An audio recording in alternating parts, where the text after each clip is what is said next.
Hey,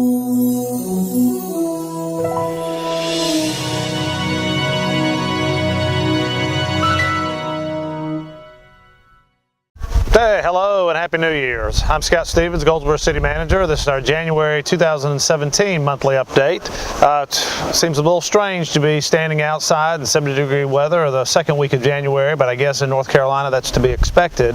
And for me, it's a pleasant change from the snow and ice conditions we had a week or so ago. I will just mention a few staff changes within the department. You probably have heard that our HR Director, Faye Reeves, is leaving the city after a number of years here. I've really enjoyed Faye. I wish her well. She has some family issues that are carrying her to be closer to the Durham and Raleigh area, and so she's found a job there and will be transitioning there. And while she's gone from here, I've assured her that we still know how to get in touch with her. And again, I do wish her well in her changing roles. We also hired an assistant to the city manager. Octavius Murphy began work with us here in January, and so he is getting acclimated to sort of what my office does. And his real function is to be out in the community some, but more importantly, help Randy and I be out in the community by doing some of the work that has to be done. As we're out talking to people and trying to work through issues, somebody has to be the one to really put in a couple hours of work, and Octavius will be that. He's excited to be here. Even after several days with us, he's still excited to be here, which is a good thing on my side, and again, look forward to having him become a very productive part of my staff.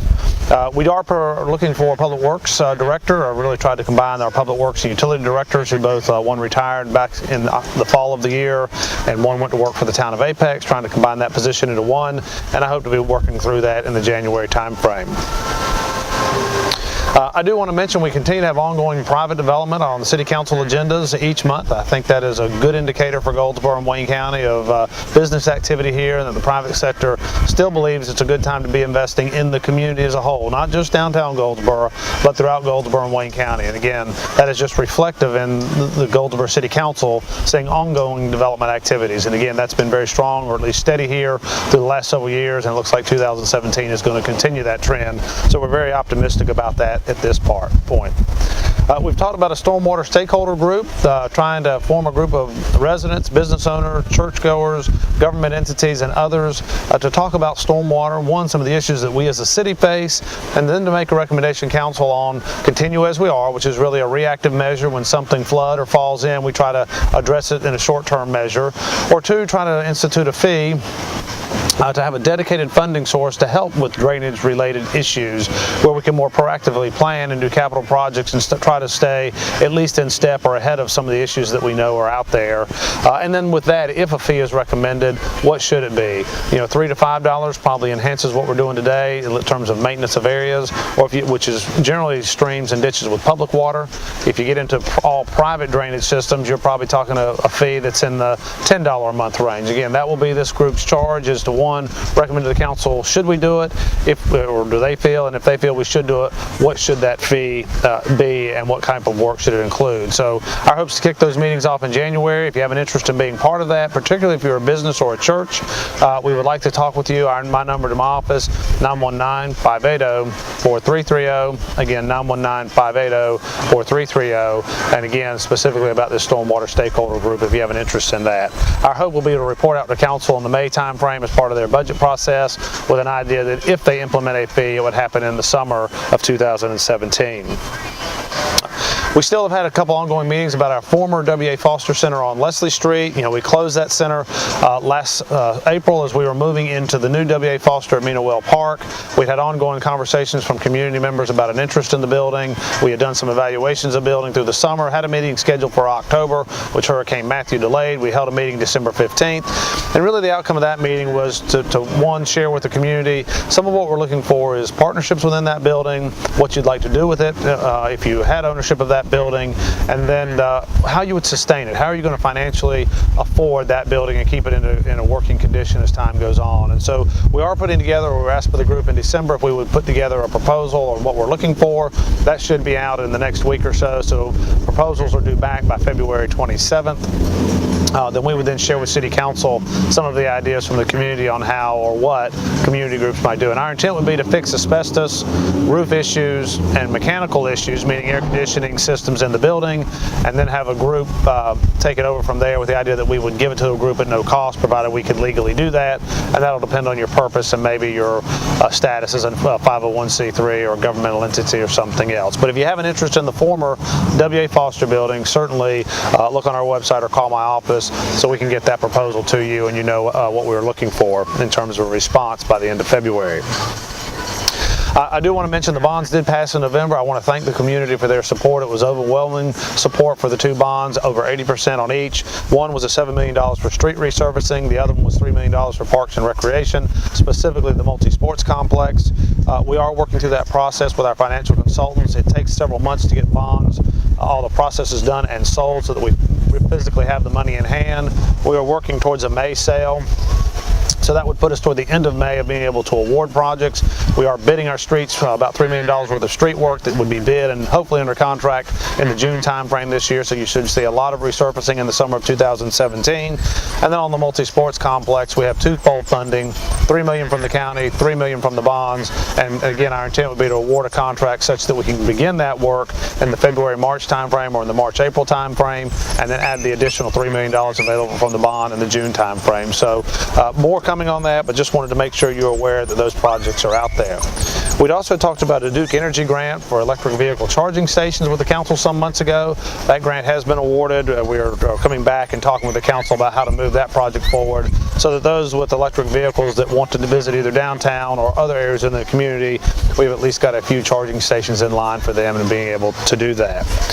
We've talked about the water tank at Center Street in Holly, and we have the spire that's on top of that water tank has some issues with it structurally, and it was a tank that we were going to repaint this year. So as we're evaluating that, we have determined it does have some structural issues at the top of the tank, and we are working to let a contract to repair those structural issues before we do the repainting. So I think you'll see some work in and around the water tank at the north end of Center Street. And again, our intent at this point is to repair the structural damage to the top of it and then to repaint the entire tank. So I think by summertime it'll be much improved and back to a very good condition in terms of structurally and last us many more years into the future. A number of other projects that I at least would like to just touch on, just so as we start out the year, you can see we do have a lot of things coming up. We've talked about multi-sports complex, that's ongoing. The Herman Park Center, the council has talked about replacing the existing Herman Park Center, $10 million project. I don't see a lot of activity other than design and schematic and discussion. And if we move forward with it, I would think construction would be in the spring of 2018 and move on into January or to the 2019 timeframe. So that one's a little further out, but it is a proposed replacement of the Herman Park Center. The police fire expansion along with Fire Station 4 replacement, about a $4 million project to add evidence storage and some office space and meeting space in the police fire complex on Center Street, and then to replace the berthing side of Fire Station 4. We've got new bays or relatively new bays, Fire Station 4 on Harris Street. This would replace the living quarters and kitchen area. So that is something we expect to have under construction by late 2017, and then we would be in those in the 2018 time frame. We've got our Tiger 8 awards. Again, I think Cornerstone Commons and our wayfinded signings, as we sign the grant agreement with the federal government, you will see activity on that come to the summer of 2017 with completion in 2018. The second parts of that are the bus transfer canopy and Center Street. That project we really have recommended deferring out until 2018 and 2019 construction start time. So in future years, so more to come on that. We do have a water meter replacement project that's going to turn them into smart meters. They call it an AMI metering system, where we'll be able to have real-time data on water usage and, more importantly, be able to help you with customers. When you say, how did I use all that water, we can look back with you and talk about what day and what amount of usage of water occurred at your location. So for us, it replaces all the meters, and some of those are 20 years old or and been in service a very long time. It will bring them all up to date and then make it telemetry so it can all be read from our offices, which should help in a staffing standpoint of being able to reduce a few positions along with providing better service to you. We have several sewer projects that are ongoing and finishing up. Stony Creek was about a $3 million project we are finishing, and then we've got about another $6 million rehabilitation project that's getting ready to go to construction, which will be scattered throughout the community to fix old pipes and areas where water, unwanted water is getting into our sewer system and creating issues at the wastewater plant.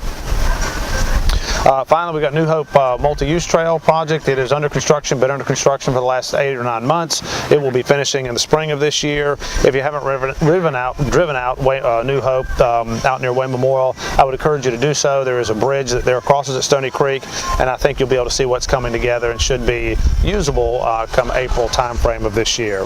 And then finally, while not solely a city project, it really is a county project with some city input, is the Agricultural and Convention Center.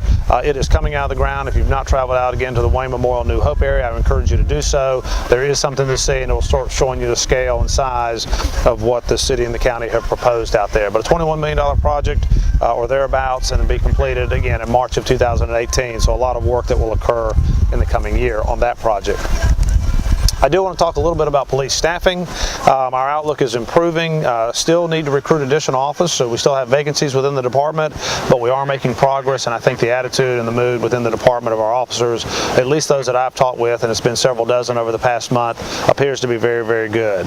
We are deploying cameras into some high crime areas or just throughout the community to, one, really to help deter crime, but if crime occurs, to hopefully have something there so that we can solve cases quicker. So more to come on that.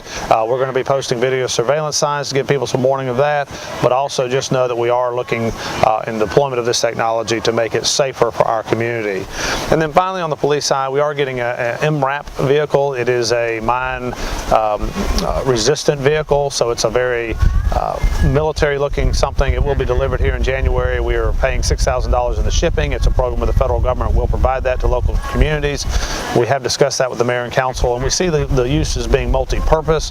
One, it will replace the deuce and a half that we used during the flood. That deuce and a half was invaluable in terms of moving ourselves or citizens or others through some of the flood watered areas. Problem is we don't run it very often, and number two, the deuce is very, very old. So when it has a problem, it takes an effort to get parts to replace. The MRAP should be able to replace the deuce in that function, and then instead of having to climb up and out into a very awkward area for our staff or citizens, the MRAP will have a ladder in the back that makes it much easier to climb into a compartment, and the compartment's enclosed, so you'll be out of the cold or wind or rain, and much safer for those that would be traveling in the back of it than with the deuce.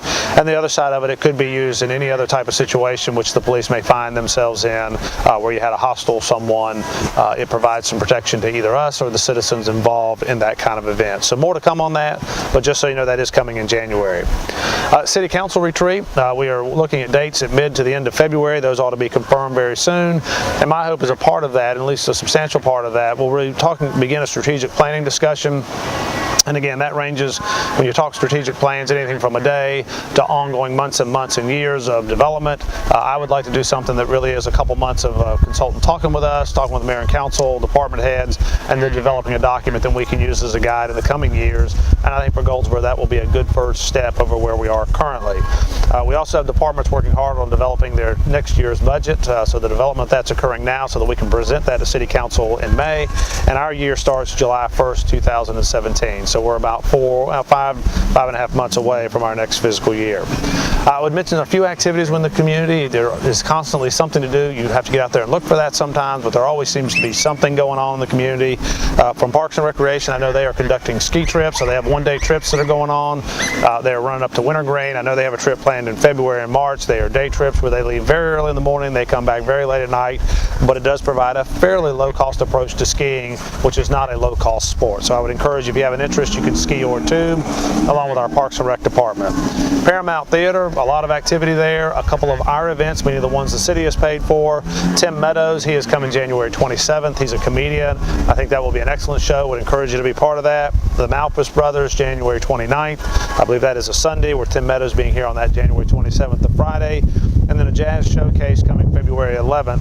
And again, I think all three of those will be very good events, and we encourage you, if you have an interest, to be part of that. We also had a lot of discussion about a Praxis Film Festival and a Carolina Game Summit. Those two are sort of running in conjunction with each other. They begin February 3rd and will run through February 5th, so that's a Friday, Saturday, and Sunday, the first weekend in February. And they will be hosted primarily in downtown at numerous locations for the Carolina Game Summit, but would encourage you to think about that and come and see what that is all about as well. And then finally, I would just mention Wings Over Wayne. The air show will be here in May.